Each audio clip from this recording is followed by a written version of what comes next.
Mega corruption cases में से नस्फ बंद या निपटा दिए गए। मुस्तफीद होने वालों में नवाज, शहबाज और जरदारी शामिल। इस्लामाबाद नैब के 179 मेगा करप्शन केसेस जिनकी फहरिस्त 2015 में सुप्रीम कोर्ट में पेश की गई थी में से तकरीबन नस्फ बंद या ख़त्म कर दिए गए हैं और मुस्तफीद होने वालों में नवाज शरीफ, शहबाज शरीफ, परवेज़ अशरफ चौधरी, शुजात हुसैन, फिरदौस आशिक अवान, आफ्ताब अहमद खान, शेरपाव, नवाब असलम खान, रेसानी और दीगर शामिल हैं। आसिफ अली जरदारी के खिलाफ आमदन से ज़ायद असासा जात का मुकदमा भी फहरिस्त में शामिल था, ताहम इन्हें इस मुकदमे से बरी कर दिया गया।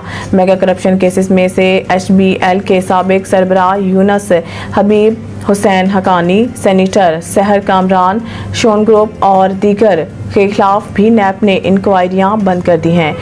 इन 179 मुकदमात में से अब तक सिर्फ 10 में सजा सुनाई गई है। नैब की जानिब से मालूमात में तजदीद किए जाने के बाद अब बरियत के केसेस 19 हो चुके हैं।